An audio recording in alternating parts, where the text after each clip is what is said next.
नमस्कार दोस्तों, मेरा नाम है रंजीत और आप देखना शुरू कर चुके हैं बिहार के संविदा कर्मियों का लोकप्रिय नेटवर्क न्यूज़ 444 न्यूज़ नेटवर्क। तो दोस्तों, बिहार के तमाम मुखिया जी, सरपंच साहब, वार्ड सदस्य, पंचगण, सम्मानित संविदा कर्मी भाइयों बहनों का एक बार फिर हम अपने चैनल में हार्दिक स्वागत करते हैं, अभिनंदन करते हैं। तो दोस्तों, आज हम बात करने वाले हैं बिहार के जनप्रतिनिधियों के शपथ ग्रहण के बाद क्या कार्यक्रम होता है, उसके संबंध में आपको बताएंगे कि प्रभार कैसे लिया जाता है, प्रभार क्या होता है और प्रभार क्यों जरूरी होता है और इसे कैसे लेना चाहिए। और साथ ही हम एक नज़र डालेंगे वार्ड सचिवों के महाधरना की ओर कि महाधरना का क्या परिणाम निकला है। तो दोस्तों, इन सारी बातों से आपको हम अवगत करा देंगे। तो अभी तक आप हमारे चैनल को सब्सक्राइब नहीं किए हैं तो चैनल को सब्सक्राइब कीजिए, वीडियो को लाइक कीजिए और ज़्यादा से ज़्यादा शेयर कीजिए, क्योंकि हम बहुत ही ज़रूरी जानकारी इस वीडियो में मुहैया कराने जा रहे हैं जो कि बिहार के तमाम जनप्रतिनिधियों के लिए अति आवश्यक है। तो उम्मीद करते हैं कि आप लोग वीडियो को इतना ज़्यादा शेयर कीजिएगा कि बिहार के तमाम जनप्रतिनिधियों तक यह वीडियो पहुँचेगा। तो दोस्तों, बिना देरी किए आइए शुरू करते हैं। तो दोस्तों, आप सभी अवगत हैं कि बिहार में जो है कि अभी त्रिस्तरीय पंचायती राज संस्थाओं के निर्वाचित जनप्रतिनिधियों का शपथ ग्रहण कार्यक्रम चल रहा है, जिसमें जनप्रतिनिधियों को पद एवं गोपनीयता की शपथ प्रखंड निर्वाची पदाधिकारी के द्वारा एवं जिला निर्वाची पदाधिकारी, अनुमंडलीय निर्वाची पदाधिकारी के द्वारा दिलवाया जा रहा है।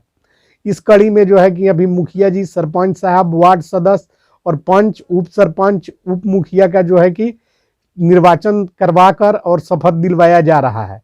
तो अब सवाल उठता है कि शपथ समाप्ति के उपरांत इन पर जनप्रतिनिधियों को क्या जो है कि कार्यवाही आगे आएगी जो इन्हें करना पड़ेगा। तो दोस्तों, आप जान लीजिए कि ज्यों ही पद और गोपनीयता का शपथ ग्रहण करने के उपरांत इन लोगों को सबसे पहला काम होगा प्रभार ग्रहण करना।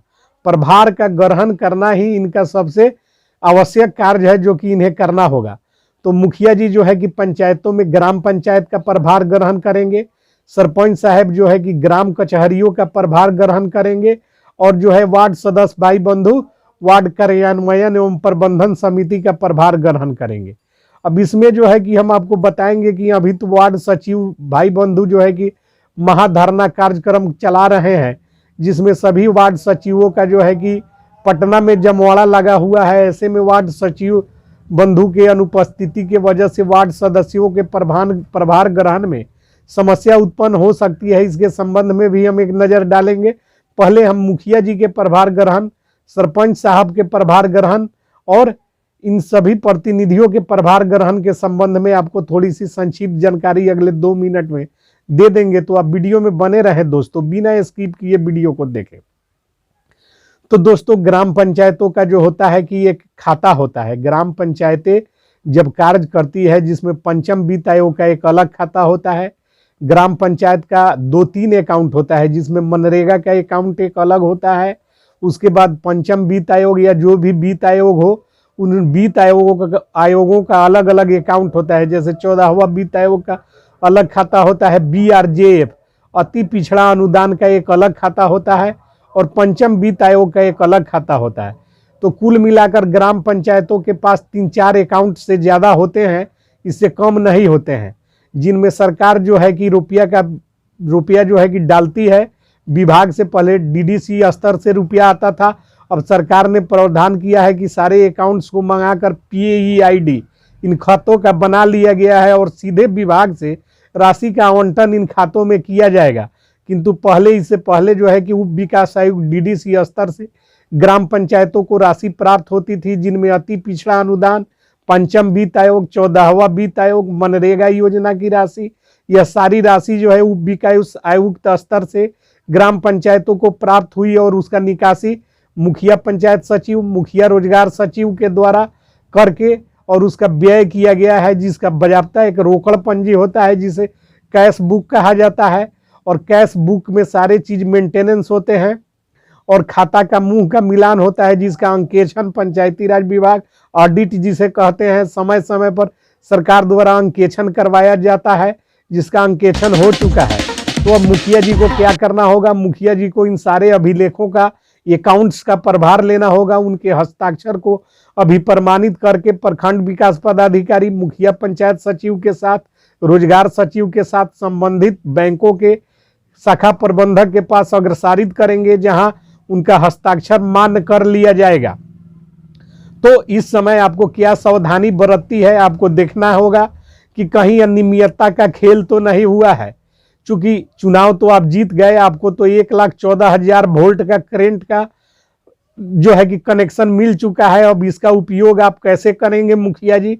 यदि तो इस बिजली के तार से बल्ब जलाएंगे, हीटर चलाएंगे, कूलर चलाएंगे, एसी चलाएंगे, या इसमें सट कर मरने का काम न करें, क्योंकि करंट वही होता है जिसका दुरुपयोग भी होता है और सदुपयोग भी होता है।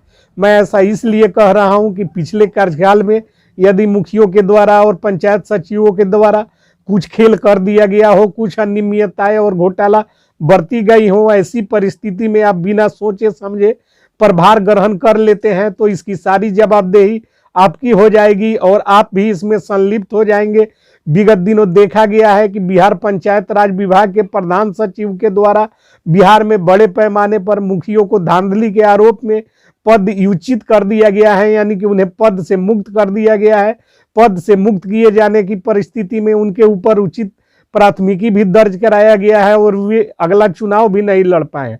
तो मुखिया जी लोग, आप लोगों के लिए बहुत बड़ी ही आवश्यक बात है जो मैं आपको इस चैनल के माध्यम से बता रहा हूं कि प्रभार ग्रहण करते वक्त आपको एकदम सावधानी बरतनी है। सारे कैश बुक को पढ़ना है, देखना है, अकाउंट्स और कैश बुक का मिलान करना है और साथ ही अंकेक्षण पदाधिकारी का प्रतिवेदन देकर स्थल निरीक्षण करके योजनाओं का क्रियान्वयन स्थल पर हुआ है कि नहीं, इन सारी बारीकियों से अवगत करके ही आप अपना जो है कि प्रभार ग्रहण करेंगे। ऐसा मैं इसलिए बता रहा हूं कि चूंकि आप लोग हमारे चैनल के माध्यम से जानकारी ग्रहण करते रहते हैं, तो हमारा फर्ज है कि आपको हम पूर्ण रूप से आगाह कर दें, ताकि इस चैनल के सब्सक्राइबर को कभी भी कोई कानूनी बाधा उत्पन्न नहीं हो पाए। तो विशेष आपको कोई जानकारी चाहिए होगी तो कमेंट में कमेंट कीजिएगा, हम रिप्लाई करेंगे।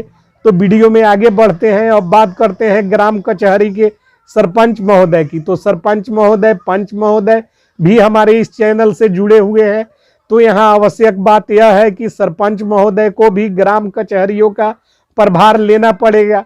ग्राम कचहरी का भी एक अकाउंट होता है जिसमें सरकार जो है कि पंचम वित्त आयोग की राशि जमा करती है। इस खाता का संचालन सरपंच, उप सरपंच के संयुक्त हस्ताक्षर से किया जाता है। तो सरपंच साहब प्रभार लेने के पहले आप जो है कि अपने अकाउंट्स का और कैश बुक का दोनों का जो है कि निकासी और व्यय दोनों का मिलान कर लेंगे, क्योंकि यह बहुत ही आवश्यक है। व्यय में आप जो भाउचर देखेंगे उस भाउचर का यथास्थिति निरीक्षण करेंगे कि जो सामानों का भाउचर लगा हुआ है वह सामान जो है कि ग्राम कचहरियों में उपलब्ध है, उपस्कर आदि कि नहीं है। यदि होगी तो वैसी परिस्थिति में आप सभी का एक सूची बनवाएंगे कि उपस्कर के मद में कितने कुर्सी, कितने टेबल, कितने क्या क्या खरीदे गए हैं, और उस पर एक तरफ अपना हस्ताक्षर करते हुए प्रभार पाया लिखेंगे और दस्तखत करेंगे, और दूसरी तरफ प्रभार देने वाले सरपंच साहब अपना दस्तखत करेंगे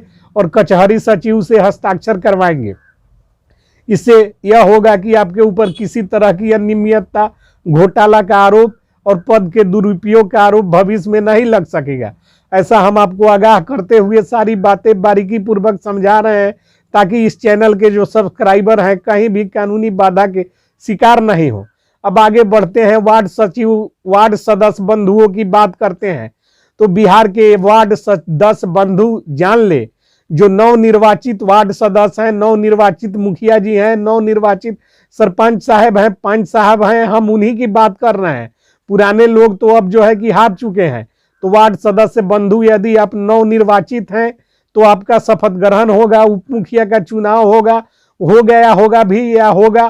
तो ऐसी परिस्थिति में आपको वार्ड कार्यान्वयन प्रबंधन समिति से प्रभार लेने की आवश्यकता पड़ सकती है। तो ऐसी परिस्थिति में प्रभार लेते वक्त उपरोक्त सारी जानकारी जो हमने अभी दिया है उसी तरह से वार्ड कार्यान्वयन प्रबंधन समिति का एक अकाउंट होता है, जिसके खाता का संचालन वार्ड सचिव और वार्ड सदस्य के संयुक्त हस्ताक्षर से होता है, जिसमें पंचायत के मुखिया जी और पंचायत सचिव सात निश्चय योजनाओं की राशि का जो है उसमें जमा करते हैं और वहीं से आप लोग निकासी करके वार्डों में 7 निश्चय का कार्यान्वयन करते हैं।